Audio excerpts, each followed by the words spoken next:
Assalamualaikum warahmatullahi wabarakatuh. Selamat pagi, salam sejahtera untuk kita semua. Salam, Om Swastiastu.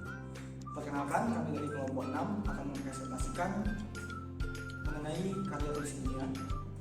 Perkenalkan, saya Anies Muhammad Sanjaya dan teman saya. Saya Darma Hajati. Saya Sabrina Banyak. Saya Muhammad Rizwan Nasyari. Saya Syah Ramadan Malaza. Nah, kami akan membahas mengenai karya tulis ilmiah. Untuk selengkapnya, mari kita mulai.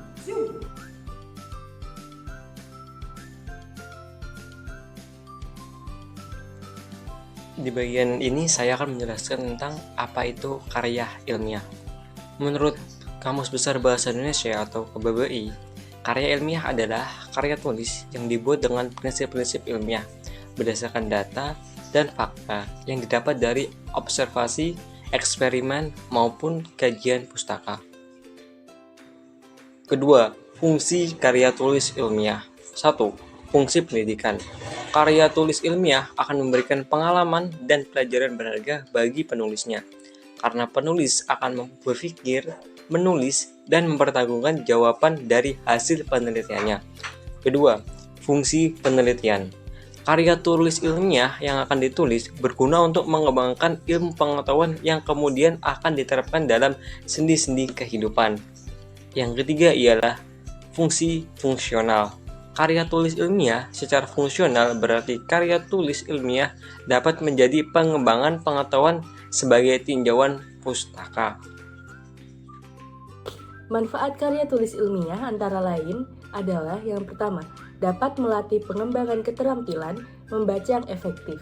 Yang kedua, sebagai pengenalan terhadap aktivitas kepustakaan. Yang ketiga, mendapatkan kepuasan intelektual. Yang keempat, memperluas cakrawala ilmu pengetahuan. Yang kelima, sebagai bahan acuan atau penelitian pendahuluan untuk peneliti selanjutnya. Yang keenam, sebagai peningkatan perorganisasian fakta dan data secara sistematis. Dan yang terakhir, dapat melatih untuk menggabungkan hasil bacaan dari berbagai sumber.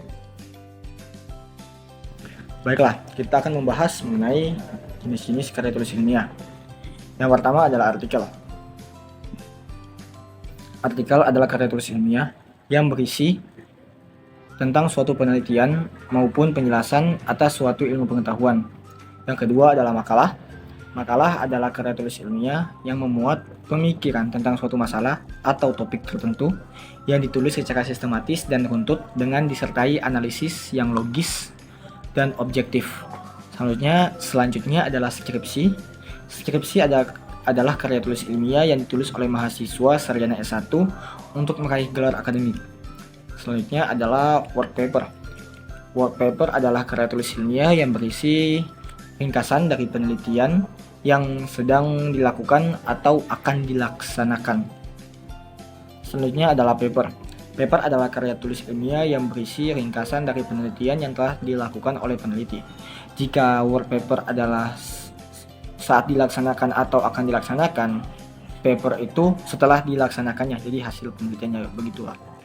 Selanjutnya adalah tesis. Tesis adalah karya tulis ilmiah yang ditulis oleh mahasiswa magister S2 untuk meraih gelar akademik. Selanjutnya adalah disertasi. Disertasi adalah karya tulis ilmiah yang ditulis oleh mahasiswa doktor S3 untuk meraih gelar akademiknya.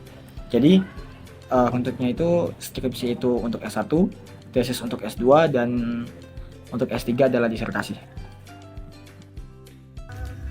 Jadi di sini saya akan menjelaskan mengenai struktur karya tulis ilmiah. Yang pertama ialah halaman judul. Halaman judul berisi topik yang dipilih untuk dibahas pada karya ilmiah tersebut. Judul harus ringkas, informatif, dan menarik perhatian pembaca. Yang kedua, abstrak. Abstrak adalah ringkasan singkat yang menjelaskan tujuan, metode, hasil, dan kesimpulan penelitian. Yang ketiga, pendahuluan. Pendahuluan berisi latar belakang penelitian, mengidentifikasi masalah penelitian, dan merumuskan tujuan penelitian. Yang keempat, kerangka teori.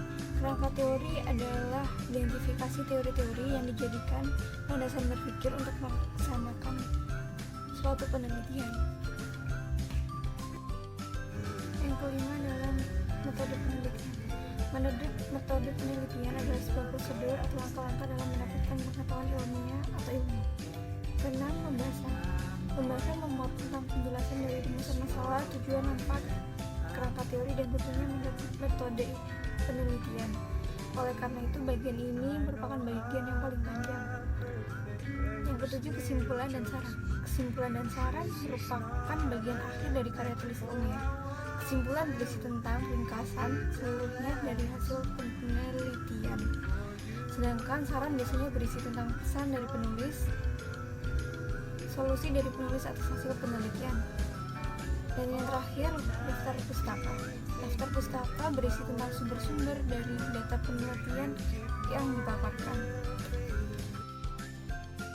Pada kesempatan kali ini saya akan menjelaskan cara membuat karya tulis ilmiah.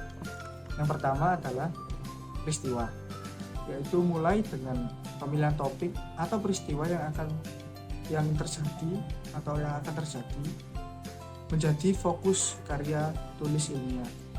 Kemudian yang kedua adalah ungkapan, yakni menggambarkan apa yang terjadi, seperti di mana, kapan, dan mengapa peristiwa tersebut relevan. Dan yang paling penting adalah bagaimana Anda menggunakan bahasa yang jelas dan objektif. Yang ketiga adalah membuktikan pernyataan Anda yang Anda tulis pada karya tulis ilmiah tersebut dengan data yang relevan serta dapat dibuktikan kredibilitasnya.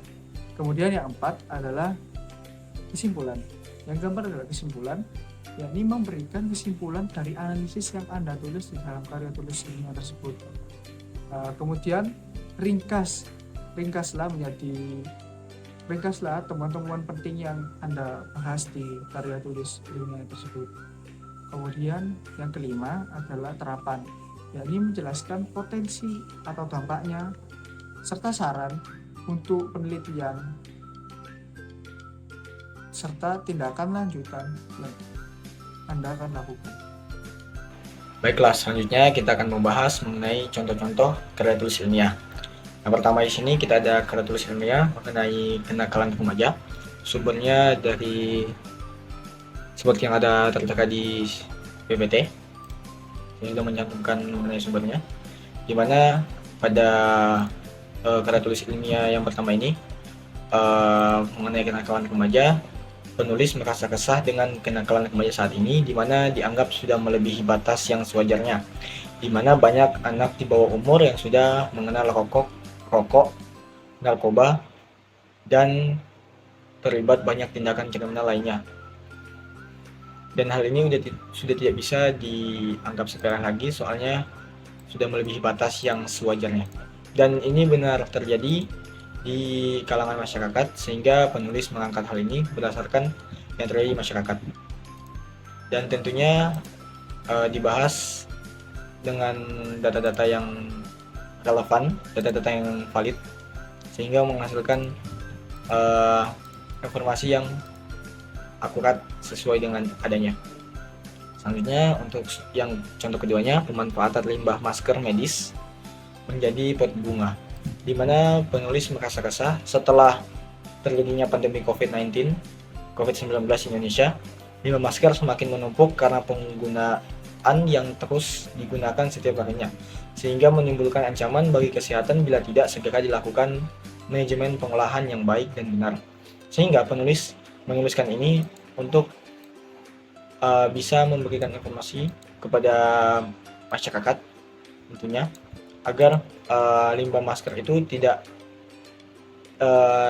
bisa selain dibuang, mungkin bisa diolah menjadi hal yang lebih berguna seperti pot bunga. Dan ya itu saja, dan selanjutnya yang ketiga, 4 dan 5. Nah, dari contoh-contoh karya tulis ilmiah ini, mereka memiliki kesamaan, yaitu permasalahan dalam masyarakat dan ingin menyelesaikannya. Tentunya hal ini sesuai dengan yang ada di masyarakat, valid, dan tentunya berdasarkan analisis data-datanya valid, terdapat kesimpulan, dan memiliki dampak kepada masyarakat untuk kedepannya. Mungkin sekian mengenai contoh-contoh karya ilmiah. Nah, kita telah membahas mengenai karya tulis ilmiah. Terima kasih telah menyaksikan, dan wabillahi taufiq wal hidayah. Wassalamualaikum warahmatullahi wabarakatuh.